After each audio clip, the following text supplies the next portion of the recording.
Harry Potter and the Sorcerer's Stone by J.K. Rowling. Chapter 10, Halloween, Part 2. "We won't practice with the snitch yet," said Wood, carefully shutting it back inside the crate. "It's too dark. We might lose it. Let's try you out with a few of this." He pulled a bag of ordinary golf balls out of his pocket, and a few minutes later, he and Harry were up in the air, Wood throwing the golf balls as hard as he could in every direction for Harry to catch. Harry didn't miss a single one, and Wood was delighted. After half an hour, night had really fallen, and they couldn't carry on. "That Quidditch Cup will have our names on this year," said Wood happily as they trudged back up to the castle. "I wouldn't be surprised if you turn out better than Charlie Weasley, and he could have played for England if he hadn't gone off chasing dragons." Perhaps it was because he was now so busy that with Quidditch practice 3 evenings a week on top of all his homework, but Harry could hardly believe it when he realized that he'd already been at Hogwarts 2 months. The castle felt more like home than Private Drive had ever done. His lessons, too, were becoming more and more interesting now that they had mastered the basics. On Halloween morning, they woke to the delicious smell of baking pumpkin wafting through the corridors. Even better, Professor Flitwick announced it in charms that he thought they were ready to start making objects fly, something they had all been dying to try inside. They'd seen him make Neville's toad zoom around the classroom. Professor Flitwick put the class into pairs to practice. Harry's partner was Seamus Finnegan, which was a relief because Neville had been trying to catch his eye. Ron, however, was to be working with Hermione Granger. It was hard to tell whether Ron or Hermione was angrier about this. She hadn't spoken to either of them since the day Harry's broomstick had arrived. "Now, don't forget that the nice wrist movement we've been practicing," squeaked Professor Flitwick, perched on top of his pile of books as usual. "Switch and flick. Remember, swish and flick. And saying the magic words properly is very important, too. Never forget Wizard Buffalo, who said S instead of F, and found himself on the floor with a buffalo on his chest." It was very difficult. Harry and Seamus swished and flicked, but the feather they were supposed to be sending skywards just lay on the desktop. Seamus got so impatient that he prodded it with his wand and set fire to it. Harry had to put it out with his hat. Ron, at the next table, wasn't having much more luck. "Wingardium Leviosa!" he shouted, waving his long arms like a windmill. "Wingardium Leviosa! You're saying it wrong!" Harry heard Hermione snap. "It's Wingardium Leviosa! Make the ga nice and long." "You do it then, if you're so clever," Ron snarled.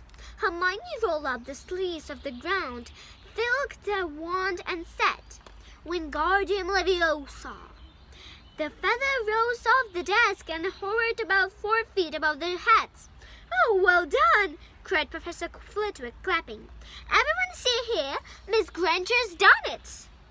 Ron was in a very bad temper by the end of the class. "It's no wonder no one can stand her," he said to Harry as they pushed their way into the crowded corridor. "She's a nightmare, honestly."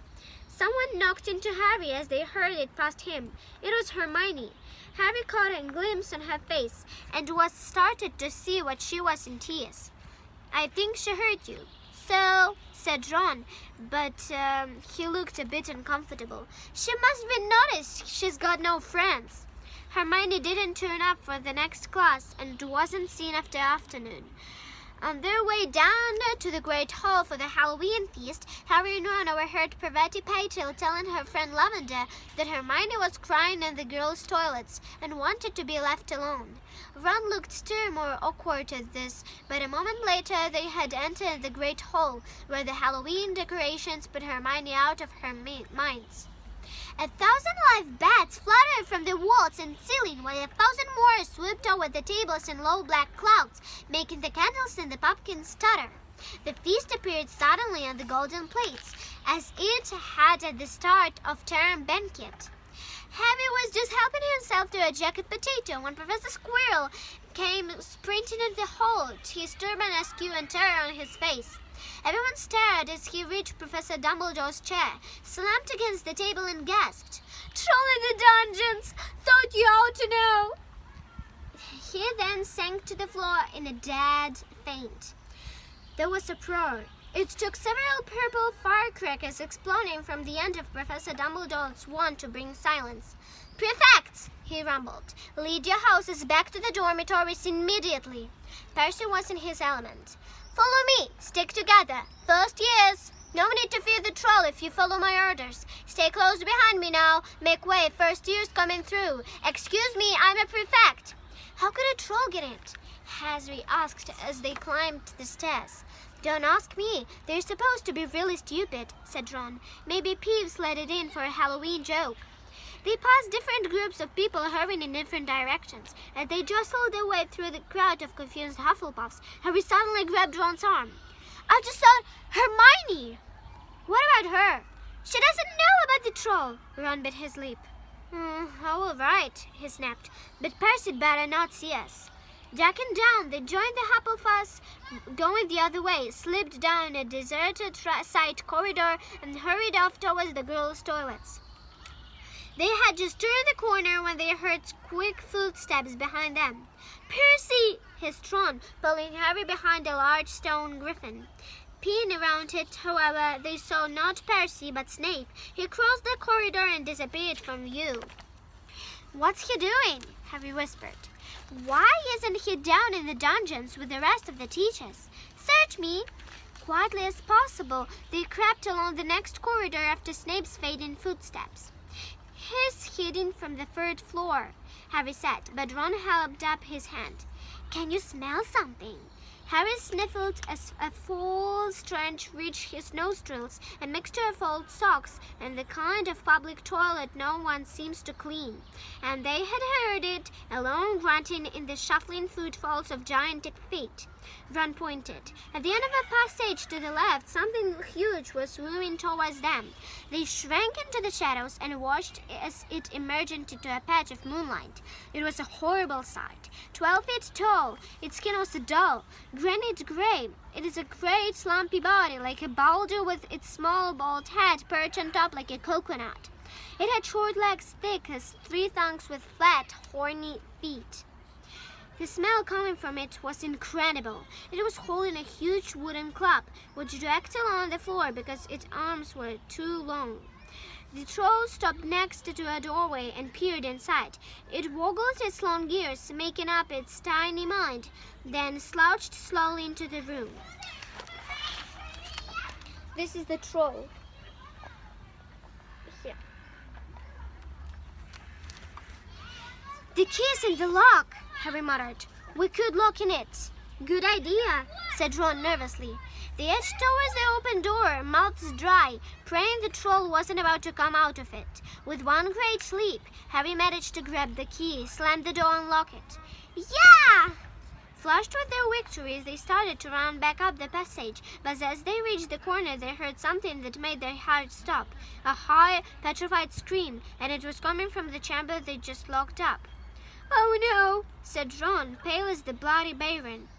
"It's the girls' toilets!" Harry gasped. "Hermione!" they said together. It was the last thing they wanted to do, but what choice did they have? Wheeling around, they sprinted back to the door and turned the key, fumbling into the panic.